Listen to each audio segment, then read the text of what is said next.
Hello students, how are you. बच्चों, आज हिंदी की कक्षा में आप सबका स्वागत है। तो सभी बच्चे अपनी बुक, सुरभि, रफ कॉपी और पेंसिल लेकर बैठ जाएं और आज का सेशन ध्यानपूर्वक अटेंड करें। तो बच्चों, आज हमारा पढ़ने का विषय है पाठ 1 कविता याद तुम्हारी आती है।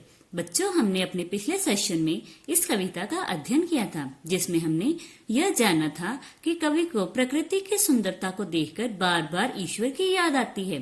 तो आओ बच्चों, अब हम इसकी एक्सरसाइजेस का अध्ययन करेंगे। तो बच्चों, आप अपनी पुस्तक सुरभि का पेज नंबर 8 निकाल लें। मौखिक अभिव्यक्ति। फर्स्ट एक्सरसाइज, नीचे लिखे प्रश्नों के उत्तर दीजिए।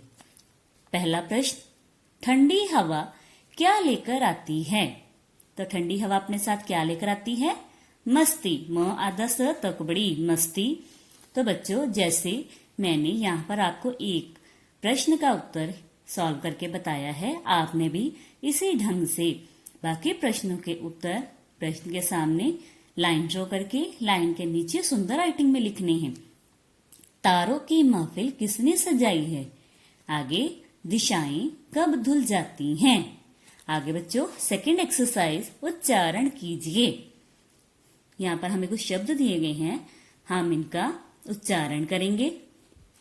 फर्स्ट इज बूंदे, बक बड़ाऊ, ऊपर चांद बिंदु, दकोए ऊपर बिंदी, बूंदे। नेक्स्ट इज हरियाली, ह रको छोटी, यको आ, लको बड़ी ई, हरियाली। नेक्स्ट इज मस्ती, म आधा स तको बड़ी ई, मस्ती। नेक्स्ट इज महफिल, म ह फ के पैर में बिंदी छोटी, ल, महफिल। नेक्स्ट इज दिशा, द को छोटी, शकुआ, दिशा। नेक्स्ट इज शान, शकुआ न, शान। नेक्स्ट इज झरना, झ र नकुआ, झरना। आगे बच्चों, लिखित अभिव्यक्ति। फर्स्ट एक्सरसाइज, नीचे लिखे प्रश्नों के उत्तर लिखिए। यहाँ पर हमें कुछ प्रश्न दिए गए हैं, मैं आपको एक प्रश्न का उत्तर लिखने का ढंग बताऊंगी। अब बाकी प्रश्नों के उत्तर आप स्वयं कविता के आधार पर सॉल्व करके यहाँ पर सुंदर राइटिंग में लिखेंगे। फर्स्ट इज, कवि को ईश्वर की याद कब कब आती है? तो कब बच्चों, कवि को प्रकृति की सुंदरता और उसके बदलाव को देखकर ईश्वर की याद आती है। आपने भी इसी ढंग से बाकी प्रश्नों के उत्तर कविता के आधार पर स्वयं आपने सुंदर राइटिंग में यहाँ पर लिखने हैं। नेक्स्ट इज, चारों ओर फैली हरियाली को देखकर कवि को कैसा अनुभव होता है? आगे, कवि को बार बार ईश्वर की याद क्यों आती है? नेक्स्ट, सागर में ज्वार कौन उठाता है? इसे देखकर कवि को क्या महसूस हो रहा है? आगे बच्चों, सेकेंड एक्सरसाइज, कविता की पंक्तियां पूरी कीजिए। यहाँ पर हमें कविता की पंक्तियां दी गई हैं। पंक्ति की अगली पंक्ति हमने लाइन के नीचे सुंदर राइटिंग में लिखनी है, चुपचाप चमकते तारों की। इसकी अगली पंक्ति आपने यहाँ लिखनी है, जब चांद शान से उगता है। आगे, जब ओस रूप में हरी घास। नेक्स्ट, हे जग के सिरजनहार प्रभु। आगे बच्चों, नेक्स्ट एक्सरसाइज, थर्ड एक्सरसाइज, सही कथन पर टिक तथा गलत कथन पर क्रॉस का निशान लगाइए। फर्स्ट, कवि को आज अपने बच्चों की बहुत याद आ रही है। नेक्स्ट, कवि प्रकृति के कण कण में ईश्वर की छवि देखता है। आगे बच्चों, चमकती बिजली और गिरती बूंदों को देखकर कवि को मोर, पपीहे और दादू की याद आ जाती है। आगे बच्चों, कवि के अनुसार तारों की महफिल चांद ने सजाई है। फोर्थ एक्सरसाइज, सही उत्तर पर टिक का निशान लगाइए। बच्चों, यहाँ पर हमें प्रश्न दिए गए हैं, उनके 4 ऑप्शन दिए गए हैं। इनमें से एक उत्तर भी सही हो सकता है, प्रश्न के 2 उत्तर भी सही हो सकते हैं और 4 भी सही हो सकते हैं। तो हमने सही उत्तर चुनकर उसके सामने टिक का निशान लगाना है और साथ में उस शब्द को हमने रेखांकित यानी अंडरलाइन भी करना है। फर्स्ट, कवि ने इस जग का सिरजनहार किसे कहा है? प्रकृति को, ईश्वर को, प्राणी मात्र को या आकाश गंगा को? आगे, कविता में कवि के मन का कौन सा भाव व्यक्त हुआ है? भक्ति का भाव, वीरता का भाव, मस्ती का भाव या घृणा का भाव। घृणा यानी नफरत। आगे, कवि ने मोतियों की संज्ञा नाम किसे दी है?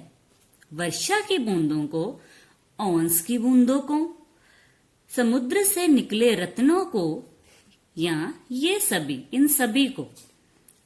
आगे, कवि को ईश्वर की याद आती है वन बागों की हरियाली देखकर, रात्रि में सजे आकाश को देखकर, प्रकृति की सुंदरता को देखकर, या ये सभी। आगे बच्चों, 5th एक्सरसाइज, नीचे दी गई पंक्तियों के अर्थ लिखिए। यहाँ पर हमें कुछ पंक्तियां दी गई हैं, जैसा कि हमने इनकी व्याख्या पहले ही हम कर चुके हैं। आपने इन पंक्तियों की व्याख्या अपनी भाषा में यहाँ पर लिखनी है, सुंदर सुंदर राइटिंग में।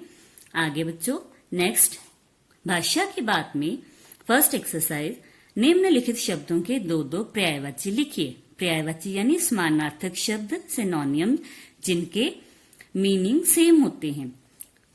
जैसे यहाँ पर मैंने आपको एक सॉल्व करके बताया, बिजली। बिजली को हम और किस नाम से पुकारते हैं?